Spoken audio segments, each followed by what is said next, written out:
শিবিরের একজন নেতার বিরুদ্ধে আপনি ধর্ষণের অভিযোগ আনতে পারবেন? আপনি দুর্নীতির অভিযোগ আনতে পারবেন? আমি সারা দেশে কোরআনের ওয়াজ করে বেড়াই, অথচ আমি এ পরীক্ষায় পাশ করতে পারলাম না, আমার সিরিয়াল আবার পেছিয়ে দিই। আসসালামু আলাইকুম ওয়া রাহমাতুল্লাহ।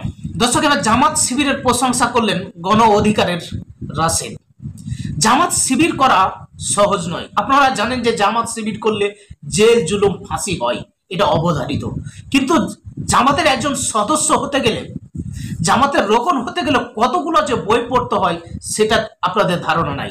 মুফতি আমির হামজার মতন একজন ব্যক্তি, একজন আলেম, তিনি রোকনের পরীক্ষা দিতে যে ফেল করেছেন সেটা ওনার মুখ থেকে আপনারা শুনেছেন। জামাতের রোকন হতে গেলে আপনাদেরকে পরীক্ষা দিতে হবে। সেই পরীক্ষাগুলো কোরআন হাদিসের ভিতর থেকে প্রশ্নগুলো আসবে। সেই পরীক্ষাতে ফেল করেছে মুফতি আমির হামজা। তো আসলে আমরা মুফতি আমির হামজার মুখ থেকে শুনে আসি যে আসলে জামাতের রোকন হতে গেলে কতটা টাফ ব্যাপার। ওনার বক্তব্য শেষে পরবর্তীতে আমরা শুনবো যে জামাত শিবির সম্পর্কে গণ অধিকারের রাশেদ কি বলেছে সেই ভিডিওটা। তো আসলে প্রথমে আমরা মুফতি আমির হামজার সেই বক্তব্যটি আমরা শুনে আসি। 5 ওয়াক্ত নামাজ পড়েছি।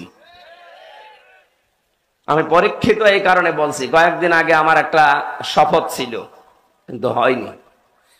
120টার উপরে আমরা প্রশ্ন দিয়েছিল, পারিবারিক জীবন সম্পর্কে 20টার উপরে। আমি সারা দেশে কোরআনের ওয়াজ করে বেড়াই, অথচ আমি এ পরীক্ষায় পাশ করতে পারলাম না, আমার সিরিয়াল আবার পেছিয়ে দিয়েছে। তাহলে যারা পাশ করেছে ওরা যদি সত্যি পাশ করে থাকে তারা কোন ধাঁচের মানুষ আপনি টের পাচ্ছেন না? নবীজি যা করেছিলেন আমার মনে হচ্ছে 1500 বছর পরে তাই করছে এই মানুষগুলো। এমনি এমনি আল্লাহ একেবারে সহজে বিজয় দিয়ে দিল। এর ভেতরে কত ঘাম, কত রক্ত, কত কৌশল, কত বুদ্ধি আপনি টের পাচ্ছেন? 15.5 বছর বহু চেষ্টা হয়েছে, কিচ্ছু হয়নি। দর্শক, আপনারা শুনতে পেলেন মুফতি আমির হামজা কি বলেছেন। জামাতের সদস্য হতে গেলে কতগুলা যে বই পড়তে হয় সেটা আপনাদের ধারণা নাই। যে মুফতি আমির হামজা তিনি বর্তমানে বাংলাদেশে নাম্বার 1 একজন মুফাসসির বা নাম্বার 1 একজন তাফসীর কারক আলেম, অথচ তার মতন একজন ব্যক্তি জামাতের সদস্য মানে রোকনের পরীক্ষা দিতে যা তিনি ফেল করেছেন। নেক্সট টাইমে তাকে আবারও পরীক্ষা দিতে হবে। তো জামাত, আপনারা জানতে যে জামাত শিবির করলে শুধু জেল, জুলুম, ফাঁসি এটাই অবধারিত নয়। এখানে যারা জামাত করে তাদেরকে কঠিন পড়াশোনা, খুব টাফ ভাবে পড়াশোনা করতে হয়। তো এখন আমরা আসি যে গণ অধিকারের রাশেদ জামাত শিবির সম্পর্কে কি বক্তব্য দিয়েছে সেই বক্তব্যটি আমরা শুনে আসি। শিবিরের মতন একটি সংগঠন, হ্যাঁ, যাদের শিবিরের একজন নেতার বিরুদ্ধে আপনি ধর্ষণের অভিযোগ আনতে পারবেন? আপনি দুর্নীতির অভিযোগ আনতে পারবেন? আপনি ছাত্র দল বলেন বা ছাত্রলীগ বলেন, অন্য সংগঠনগুলো বলেন, কিন্তু শিবিরের একজন নেতার বিরুদ্ধে অভিযোগ আপনি খেজদা বিপুল। এই জিনিসটা আপনাকে বুঝতে হবে যে শিবির একটি আদর্শিক ছাত্র সংগঠন। বাংলাদেশে একটি পক্ষ রয়েছে যারা নিজেদেরকে প্রগতিশীল দাবি করে, সেই প্রগতিশীল পক্ষ এখন বলছে এরা মৌলবাদী, এদেরকে রাজনীতিতে রাখা যাবে না। আরে ভাই, শেখ হাসিনার পতনে মৌলবাদীরা, যাদেরকে আপনি মৌলবাদী বলছেন, এরা সব থেকে বড় ভূমিকা রেখেছে। যে ঢাকা বিশ্ববিদ্যালয়ের প্রশাসন রাজনীতি নিষিদ্ধ করার সিদ্ধান্ত গ্রহণ করেনি, তারা একটি আলোচনা করেছে, একটি আলাপ হয়েছে।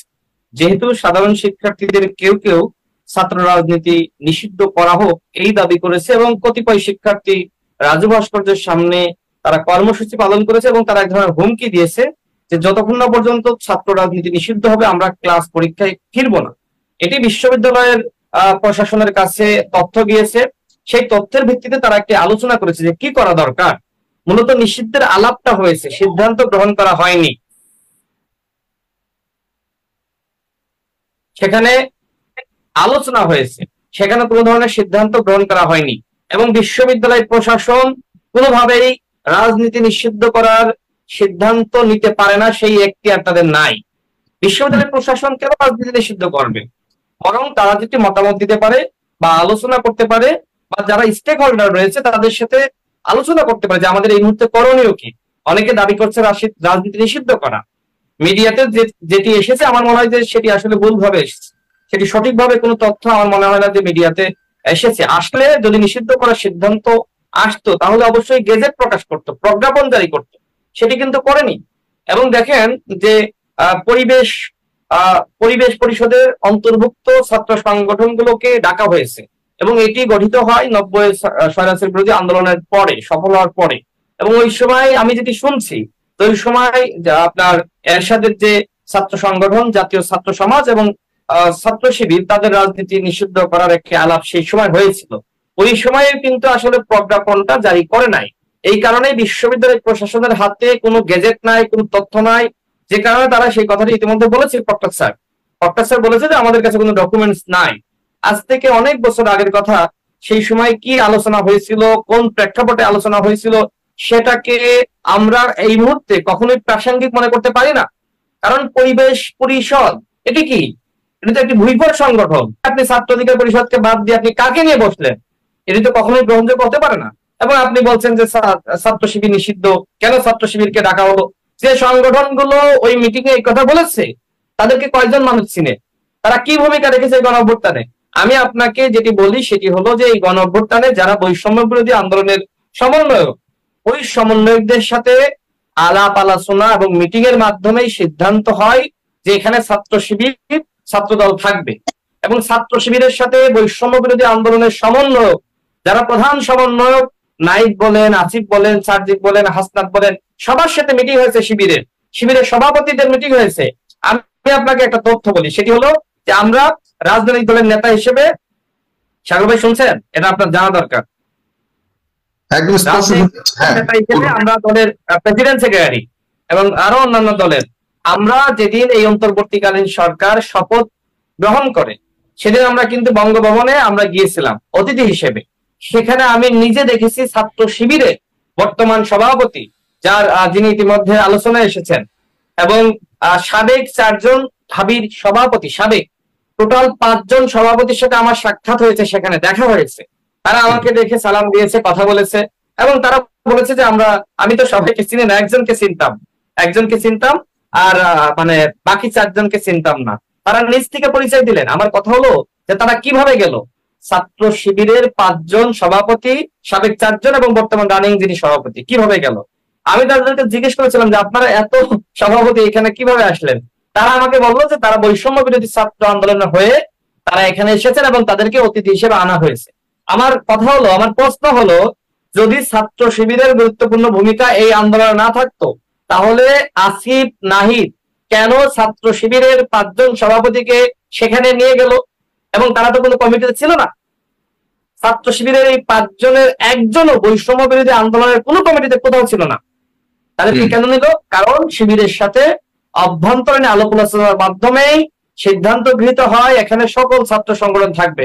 ঠিক একইভাবে ছাত্রদলের সাথে আলোচনা হয়েছে। আর ছাত্র অধিকার পরিষদ তো প্রকাশ্যেই ছিল। আমাদের নেতৃবৃন্দরা, যেমন নাজমুল ছাত্র অধিকার পরিষদের আপনার টকশোতেও এসেছে, রাকিব এসেছে, তারা তো আমাদের ছাত্র অধিকার পরিষদের নেতা। নাজমুল তো ইতিমধ্যে ছাত্র অধিকার পরিষদের সাধারণ সম্পাদক নির্বাচিত হয়েছে। সে তো বৈষম্য বিরোধী ছাত্র আন্দোলনের অন্যতম সমন্বয়ক ছিল, রাকিব সহ সমন্বয়ক ছিল, আরো অনেকে। ঠিক আছে, অবদান নিয়ে আজকে কথা না বলি, শিবিরের বিষয়টা নিয়ে আপনি এখন কি বলবেন? শিবিরের গুরুত্বপূর্ণ ভূমিকা না থাকলে 4 জন সাবেক আর 1 জন রানিং শিবিরের আমি একটু পড়ে শোনা আপনাকে। আব্দুল কাদেরের একটি পোস্ট ভাইরাল হয়েছে, আপনি নিশ্চয়ই পড়েছেন, শুনেছেন। সেই পোস্ট আবার আব্দুল কাদের ডিলিট করে দিয়েছে। কোন চাপে, কি কারণে ডিলিট করলে আমি জানি না। সেখানে তিনি উল্লেখ করেছেন যে আন্দোলনের শুরুতেই নাহিদ ভাই, মানে বর্তমান যিনি উপদেষ্টা, নাহিদ ভাই আমাকে ডেকে নিয়ে এক লোকের সঙ্গে মিট করায়। পরবর্তীতে আন্দোলনের পারপাসে একাধিকবার ওই লোকের সাথে যোগাযোগ হয়। পরবর্তীতে জানতে পারি তিনি ঢাবি শিবিরের ছাত্র আন্দোলন বিষয়ক সম্পাদক ছিলেন। মানে কি, নাহিদ ভাই যোগাযোগ করিয়ে দিয়েছে, যেহেতু নাহিদ মূল নেতৃত্বে, সে তো শিবিরের একজন নেতার সাথে যোগাযোগ করলে এটি বাইরে চলে গেলে তার ক্ষতি হবে, আন্দোলনের ক্ষতি হবে। যে কারণে কাদের, সে একজন পিছনের সারির নেতা, কাদের সাথে এই শিবিরের নেতার সংযোগ নাহিদ করিয়ে দেয়। এবং এই লেখা কিন্তু আব্দুল কাদের, যে 9 দফা যিনি মানুষের সামনে এনেছেন, প্রতিবার্তার মাধ্যমে মিডিয়ার কাছে পৌঁছে দিয়েছেন, সেই কাদেরের কথা আমি বলছি।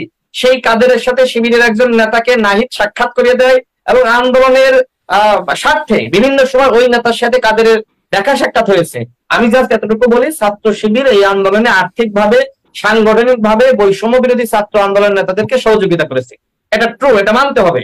বরং এখন যারা শিবিরের রাজনীতি নিষিদ্ধের দাবি তুলছে, তাদের একটু ভূমিকা নেই বৈষম্য বিরোধী ছাত্র আন্দোলনে, তাদের ভূমিকা নাই। যে কারণে এখন তারা বিভাজনের রাজনীতিকে সামনে এনেছে। শিবিরের মতন একটি সংগঠন, হ্যাঁ, যাদের শিবিরের একজন নেতার বিরুদ্ধে আপনি ধর্ষণের অভিযোগ আনতে পারবেন, আপনি দুর্নীতির অভিযোগ আনতে পারবেন, আপনি ছাত্র দল বলেন বা ছাত্রলীগ বলেন, অন্য অন্য সংগঠনগুলো বলেন, কিন্তু শিবিরের একজন নেতার বিরুদ্ধে অভিযোগ আপনি ফেস দ্য পিপল, আপনার এইখানে আপনি তো ফটো কার্ড আপনি তো প্রায় আপনার এখানে আমরা দেখি, আমরা তো দেখি না। আপনি এই জিনিসটা আপনাকে বুঝতে হবে যে শিবির একটি আদর্শিক ছাত্র সংগঠন, এবং ছাত্র অধিকার পরিষদ বলেন, শিবির বলেন, ছাত্রদল বলেন, হ্যাঁ আমি কারো সমালোচনা করছি না, আমি জাস্ট বললাম যে শিবির একটি